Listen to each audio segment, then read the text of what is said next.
오늘 주신 말씀은 사도행전 1장 우리 8절로 14절까지의 말씀입니다. 사도행전 1장 8절로 14절까지의 말씀입니다. 우리 한 절씩 교독하시고 마지막 14절은 합독합니다. 오직 성령이 너희에게 임하시면 너희가 권능을 받고 예루살렘과 온 유대와 사마리아와 땅끝까지 이르러 내 증인이 되리라 하시니라. 이 말씀을 마치시고 그들이 보는데 올려져 가시니 구름이 그를 가리어 보이지 않게 하더라. 올라가실 때에 제자들이 자세히 하늘을 쳐다보고 있는데 흰옷 입은 두 사람이 그들 곁에 서서 이르되 갈릴리 사람들아 어찌하여 서서 하늘을 쳐다보느냐? 너희 가운데서 하늘로 올려지시니 예수는 하늘로 가심을 본 그대로 오시리라 하였느니라.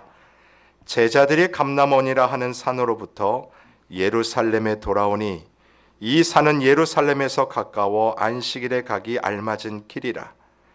들어가 그들이 유하는 다락방으로 올라가니 베드로, 요한, 야고보, 안드레와 빌립, 도마와 바돌로메, 마테와 및 알페오의 아들 야고보, 셀로신 시몬, 야고보의 아들 유다가 다 거기 있어 함께 읽겠습니다. 여자들과 예수의 어머니 마리아와 예수의 아우들과 더불어 마음을 같이하여 오로지 기도에 힘쓰더라. 아멘. 오늘 이 말씀을 가지고 변화의 시작, 이 주제로 우리 말씀을 상고하겠습니다. 여러분, 변화, 이 단어의 사전적 의미는 단순히 바뀜을 넘어 기존의 것을 벗어나 새롭게 되는 모든 과정, 그거를 일컬어 변화라고 이야기합니다. 이 변화가 일어나는 그 상황을 보면 더 이상 이전과 같지 않고 새로운 국면으로 접어드는 그 일들을 이야기할 거예요. 어쩌면 새해를 시작하는 저와 여러분이 바라는 바가 아닐까 싶습니다. 여러분, 새해에는 무엇이 그렇게 변화가 되고 싶으십니까? 많지요. 내 상황도 바뀌었으면 좋겠고, 내 환경도 변화가 됐으면 좋겠고, 심지어 내가 가지고 있던 그 생각들도 하나님 좀 변화시켜 주시기를 원합니다. 어쩌면 나를 감싸고 있는 내 주위의 환경들이 하나님 선함으로 열려지기를, 그렇게 변화가 되기를 원합니다. 혹시 그런 기대를 가지고 계시지 않습니까? 그런 의미에서 새해를 출발하는 우리에게 이 변화라는 주제는 참 의미가 있습니다. 왜 오늘 이 본문을 가지고 변화를, 특별히 변화의 시작이라고 말씀을 드리냐면, 오늘 본문은 기독교 초대교회 역사상 너무나도 중요한 변화의 시작을 알리는 본문이기 때문에 그렇습니다. 이유가 있어요. 여러분, 오늘 9절을 한번 보실까요? 9절을 같이 한번 읽어보죠. 시작. 이 말씀을 마치시고 그들이 보는데 올려져 가시니 구름이 그를 가리어 보이지 않게 하더라. 자, 10절도 보면 올라가실 때에 제자들이 자세히 하늘을 쳐다보고 있는데 흰옷 입은 두 사람이 그들 곁에 서서 이르되 갈릴리 사람들아 어찌하여 서서 하늘을 쳐다보느냐. 여러분, 지금 이게 어떤 장면이죠? 예수님이 승천하시는 장면이에요. 자세히 이 제자들이 보니까 더 이상 구름에 가리어 예수님이 보이지 않는 그 상황을 맞이하고 있는 현장입니다. 여러분, 지금 이 상황은 제자들의 입장에서는요, 심장이 쿵 하고 내려앉을 수밖에 없는 상황이에요. 여러분, 어제도 말씀을 나누었지만 제자들이 3년 동안 예수님 따라다니지 않았습니까? 그냥 따라다니는 게 아니었어요. 자기 직장들, 자기 밥벌이들 다 내려놓고 예수 그리스도를 따라다녔습니다. 다니면서 예수님이 귀신 쫓는 것도 봤고, 기적, 미라클, 사인이라고 하죠. 그 표적을 일으키는 것들을 봤고, 심지어요, 죽은 나사로를 살리시는 그 장면도 이 제자들이 봐요.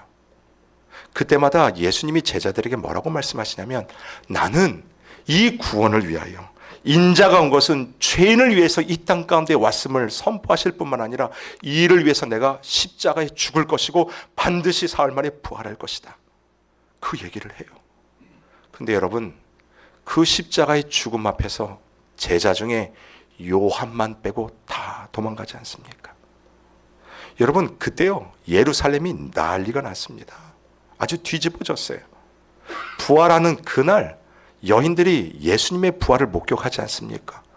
그리고 동네로 가서 예수님 부활했다라고 소문을 막 내는데, 여러분, 대부분의 반응이 뭐냐면 그럴 리 없다라는 거예요.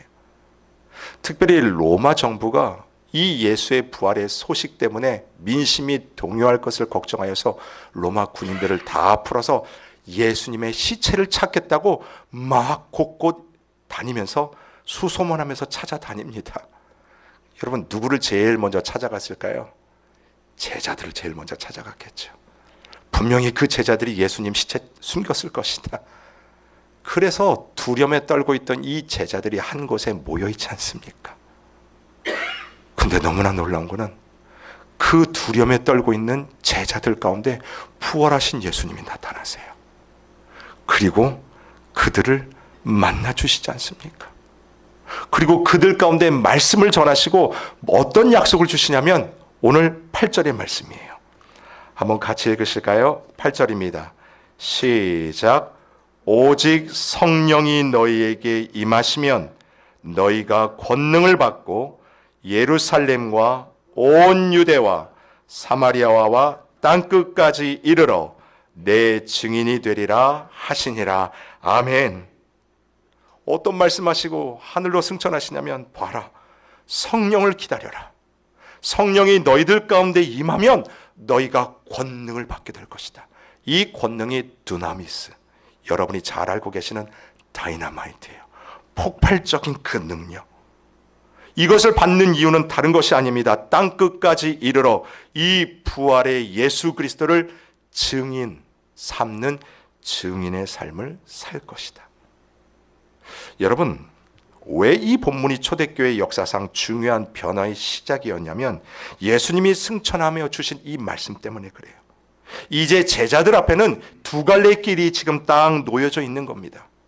하나는 십자가에 달려 죽으신 그 주님 보면서 도망가는 그런 숨는 두려운 삶을 살 것인가, 아니면 약속의 말씀을 주셨듯이 이 성령을 기다리면서 그 두나미스, 권능의 성령을 기다리며 더 이상 숨는 삶이 아니라, 더 이상 두려워하는 삶이 아니라 어떤 삶이에요?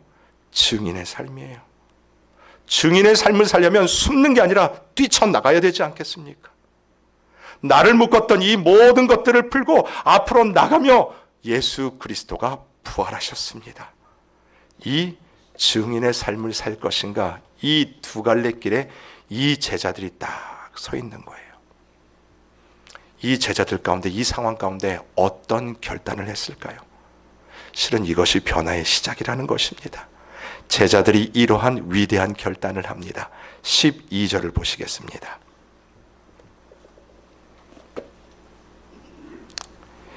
제자들이 감람원이라 하는 산으로부터 예루살렘에 올라오니 이 산은 예루살렘에서 가까워 안식일에 가기 알맞은 길이라. 들어가 그들이 유하는 다락방으로 올라가니라. 베드로, 요한, 야고보, 안드레와 빌립, 도마와 바돌로메, 마테와 및 알페오의 아들 야고보, 셀롯인 시모, 야고보의 아들 유다가 다 거기 있어. 11제자가 거기 있죠. 14절은 같이 읽습니다. 시작. 여자들과 예수의 어머니 마리아와 예수의 아우들과 더불어 마음을 같이하여 오로지 기도에 힘쓰더라. 아멘.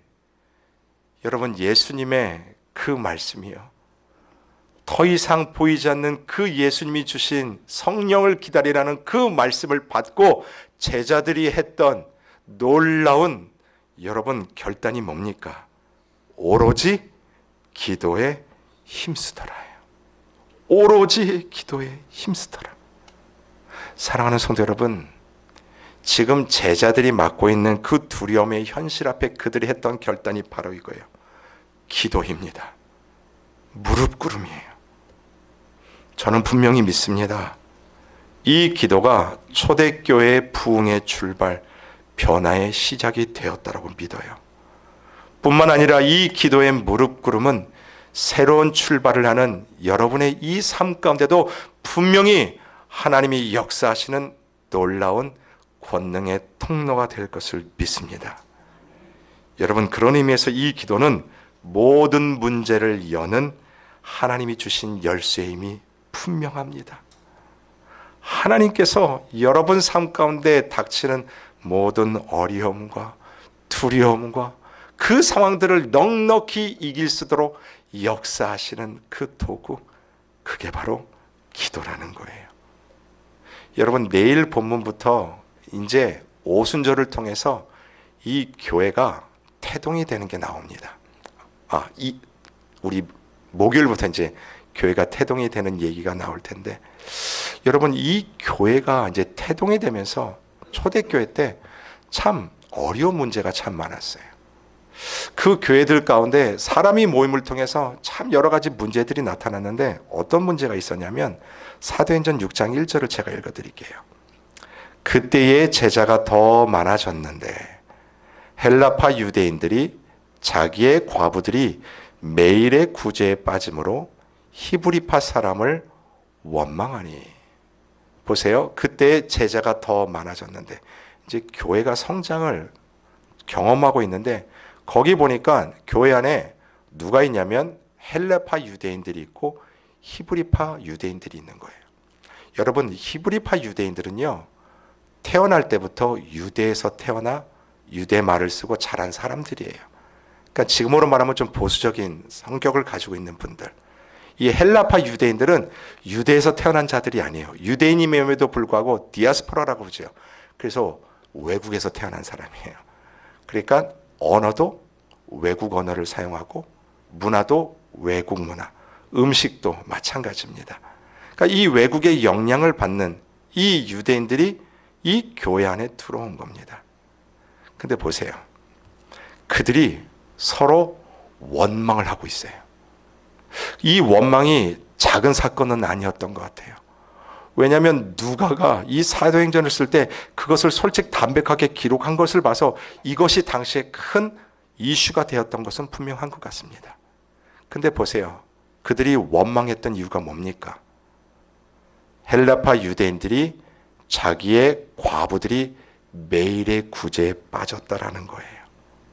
그러니까 다른 것 때문에 교회가 힘들었던 것이 아니라 이 구제하는 일을 통해서 교회 안에 원망의 시비가 들어왔다는 거죠. 여러분, 교회에서요, 진리의 문제를 가지고 싸우는 경우는 거의 없습니다. 대부분 어떤 문제 때문에 어렵고 힘드냐면 바로 이거예요. 누구는 2개를 받았는데 나는 하나를 받았다라는 거예요. 누구는 이렇게 가는데 나는 그것을 얻지 못했다라는 거죠. 만약 여러분 이때 교회가 계산적으로 이 일을 대했다면 정말 힘들어졌을 것 같습니다. 근데 이 문제 앞에서 교회 리더십들이 어떠한 결정과 어떠한 결단을 한 줄 아십니까? 우리 3절과 4절을 같이 읽습니다. 시작. 형제들아, 너희 가운데서 성령과 지혜가 충만하여 칭찬받는 사람 7을 택하라. 우리가 이 일을 그들에게 맡기고 우리는 오로지 기도하는 일과 말씀 사역에 힘쓰리라 하니. 잘 보세요. 이 리더십들이 어떤 결단을 내리냐면 칭찬받는 사람 7을 세웁니다. 이분들이 나중에 교회 집사님들이 되지요. 교회를 같이 일구고 나가지 않습니까? 그리고 리더십들이 뭐 하냐면 이 일을 그들에게 맡기고 우리는 오로지 기도하는 일과 말씀 사역에 힘쓴다. 그러니 그냥 이 일 집사님들에 맡겨놓고 우리는 오로지 기도와 말씀 가운데 나가겠다, 그 뜻이 아니에요. 이 일을 해결함에 있어 리더십들이 어디에 더 포커스를 하냐면 이 문제를 하나님 앞에 올려놓고 기도하겠다라는 거예요. 그리고 이 문제를 가지고 하나님이 주신 말씀의 지혜를 가지고 같이 이 일들 가운데 나가겠다는 결단이에요. 여러분, 교회가 크고 작은 문제 앞에서 하나님 앞에 무릎 꿇는 기도와 말씀 앞에 회복이 된다면 문제될 것이 없습니다. 여러분 믿으십니까? 아멘이에요. 이건 교회뿐만이 아닙니다. 여러분의 가정도 마찬가지예요. 여러분의 사업도 마찬가지고 여러분이 경영하는 모든 관계 속에서도 마찬가지예요. 그 일들 앞에 여러분이 하나님 앞에 무릎 꿇는 그 기도가 살아있다면 하나님께서 이루시고 해결하시는 그 일들을 여러분이 경험할 것입니다. 그러므로 여러분에게 이렇게 권면을 드립니다. 사랑하는 성도 여러분, 2026년도 기도의 무릎을 회복하십시오. 기도의 능력을 경험하시기를 바랍니다. 기도에 힘쓰시는 성도님들이 되십시오. 그 이유는 다른 것이 아니에요. 하나님께서 우리의 인생이나 우리의 역사나 할 것 없이 우리 삶의 중요한 이 변화를 시작하시는 그 가운데는 분명히 무릎 꿇는 기도가 있기 때문입니다. 이 기도 가운데 여러분의 삶과 여러분의 가정과 여러분의 일터와 이 교회까지도 하나님께서 불어주시는 이 변화의 역사들을 기도로 감당할 수 있기 때문이라는 거지요. 기도를 통해서요, 우리 삶에 새로운 물꼬들이 튀어지는 거예요. 막힌 줄 알았던 그 물길들이 하나님께서 오늘도 뚫어 흐르게 하시는구나. 그럼 이것을 무엇을 통해 경험해요? 바로 무릎 꿇는 기도를 통해서 경험해야 되지요. 왜 이것이 중요하냐면 우리가 하나님 앞에 무릎을 꿇지 않으면 여러분 항상 내 자신이 튀어나오지요. 내 인간적인 방법이 날 드라이브 하려고 해요. 심지어 그렇게 교회를 섬기면서도 불구하고 정말 그 가운데도 나의 스타일과 내 의의가 드러나지 않습니까? 내 경험들이요, 하나님을 앞설 때가 너무나 많아요. 내 아젠다가 어느 순간 하나님을 넘어버리는 그 순간들, 하나님의 일이 보이는 게 아니라 내 자신만이 보이는 그런 일들이요. 그래서 여러분, 일을 감당하면 감당할수록 우리가 주님 앞에 엎드려야 되는 이 무릎 꿇음이 있어야 된다라는 거예요. 여러분, 그런 의미에서 기도는요, 변화의 능력을 가져다주는 하나님의 중요한 도구가 된다라는 거지요. 오늘 예수님이 말씀하셨어요. 성령을 기다리라. 그리고 말씀하시는 게 뭐냐면 이게 권능이라고 말씀하지 않았습니까? 바로 다이너마이트예요. 여러분, 다이너마이트가 어떤 역할을 하냐면 폭발을 하는 역할을 하죠. 막혔던 것을 뚫게 하는 역할이 다이너마이트예요.